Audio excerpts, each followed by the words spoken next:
Hello mga kapistolero, magandang araw pong lahat sa inyo. Maikling video lang 'to, gusto ko lang, gawan ng reaction tungkol dun sa news item na lumabas. Tungkol dun sa ano, yung school shooting sa Ateneo 'no. Pero hindi tayo magko-concentrate dun sa nangyari. Gusto ko lang mag-react dun sa isang ipinakitang allegedly armas na ginamit. Kasi may mga lumalabas sa ibang news item na kesyo yung ginamit daw ay high powered, ito daw ay isang weapon na sigurado daw na makakapatay, mga ganyan. And ipapaliwanag ko lang po sa inyo, ano po ba talaga ang PCC o yung tinatawag na pistol caliber carbine. Para ano naman makontra natin yung narratives ng iba lalo na yung lumalabas sa mainstream media about the unit, yung PCC ano. Una, alamin natin ano po ba ang PCC? So ang PCC stands for Pistol Caliber Carbine. Ito ay isang chassis lang, chassis. In fact, ang turing nga ng batas natin, yung RA 10591 ay accessories lang po siya. Hindi po siya isang weapon o baril. Maliwanag. Hindi po siya isang weapon o baril. Accessories lang po siya. So, in the case of dun sa Zamboanga, ang ginamit po na unit na yun, yung PCC na yun ay ang tawag dun ay ano, Recover Tactical, Recover. Actually, ang Recover brand yun eh. Marami pa silang mga product ano. At isa sa mga product nga nila yung PCC, yung conversion kit. Yung iba kasi ang tawag sa ating conversion kit eh. So, yung conversion kit na yun, matagal nang nauso yon. Way back 2010, I think, meron ng ganun eh. Yung Ronnie kit. Ah, yung Ronnie kit na yun, conversion kit din yun. Yun yung mga medyo unang sumikat dito eh. Tapos, lumabas din yung mga Fab Defense, mga ano, gaya ito, actually, meron ako. Ito, ang tawag dito ay KPOS. Itong KPOS na to, conversion kit lang to. So, kung titignan po ninyo, wala po talaga siyang baril.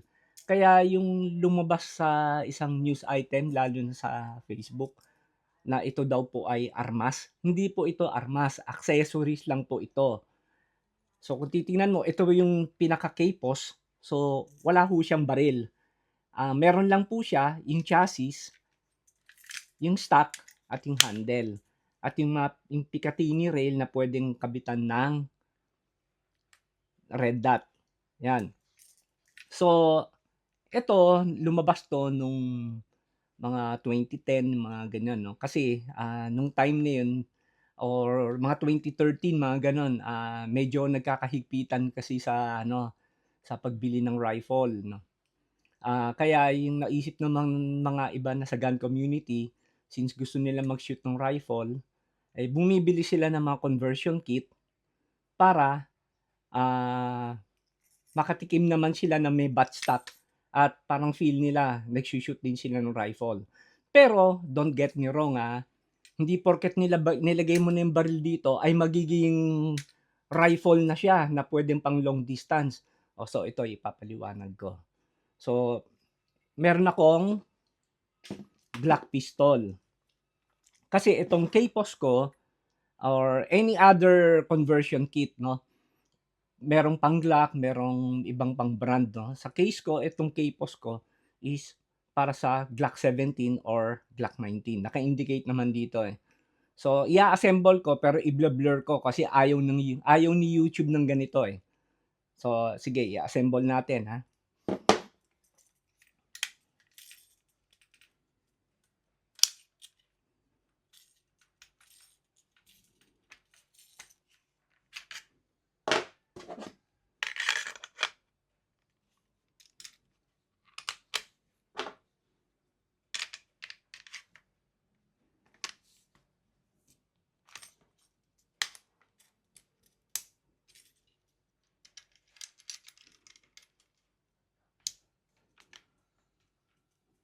So, ayan na mga kapistolero, ito na 'yon. So, ito yung pistol ko kanina na pinakita ko sa inyo, Glock ito, and ito na yung, conversion kit na tinatawag. So, yung sinasabi nila, sabi nila, "Ay lumalakas yung ano niyan, lumalakas yung putok niyan kasi humahaba yung barrel." Oh, ipaliwanag ko rin po 'no, actually wala po itong barrel na nakalagay dito, yung extended wala po ito.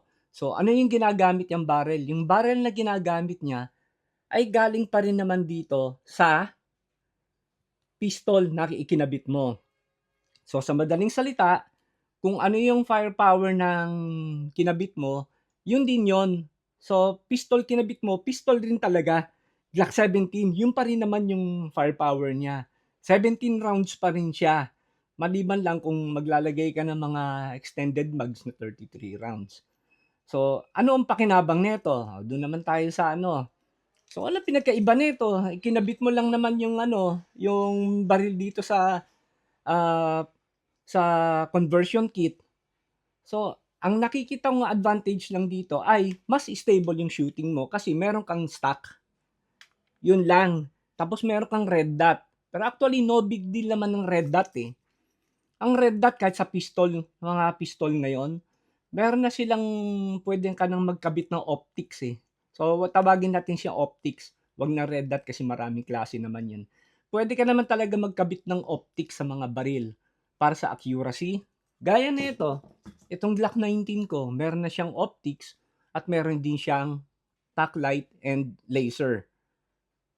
So, anong pinagkakaiba nitong dalawa? Pwede ka rin naman mag-shoot ng accurate dito. So, nakikita ko dito sa conversion kit na 'to, hindi ko lang alam, kasi para sa amin mostly of the shooters, ang turing namin dito is range toy lang ito.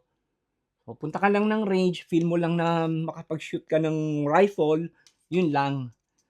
But unfortunately, yung nga ginamit sa kasamaan. So, yun lang ang gusto ko yun lang ang gusto kong i-debunk. Yung lumabas sa ulitin ko yun lang ang gusto kong i-debunk.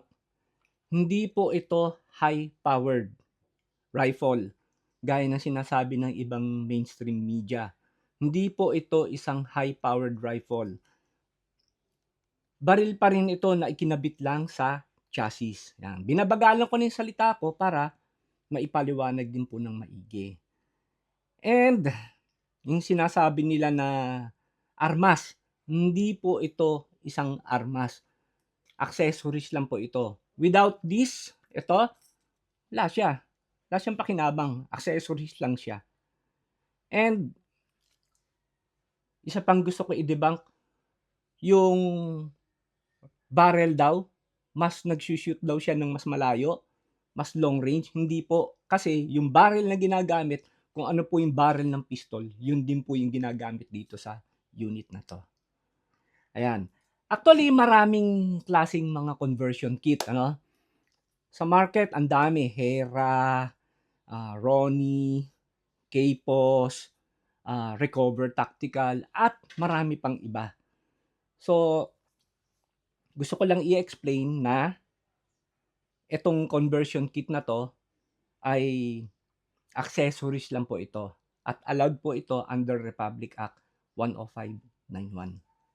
So mga kapistolero, sana po naipaliwanag ko po ng maigi. At sa mga non-gun owners na nakakapanood po nito, sana po na-explain ko po sa inyo ng maigi at para magkaroon din po kayo ng knowledge about dito sa unit na ito.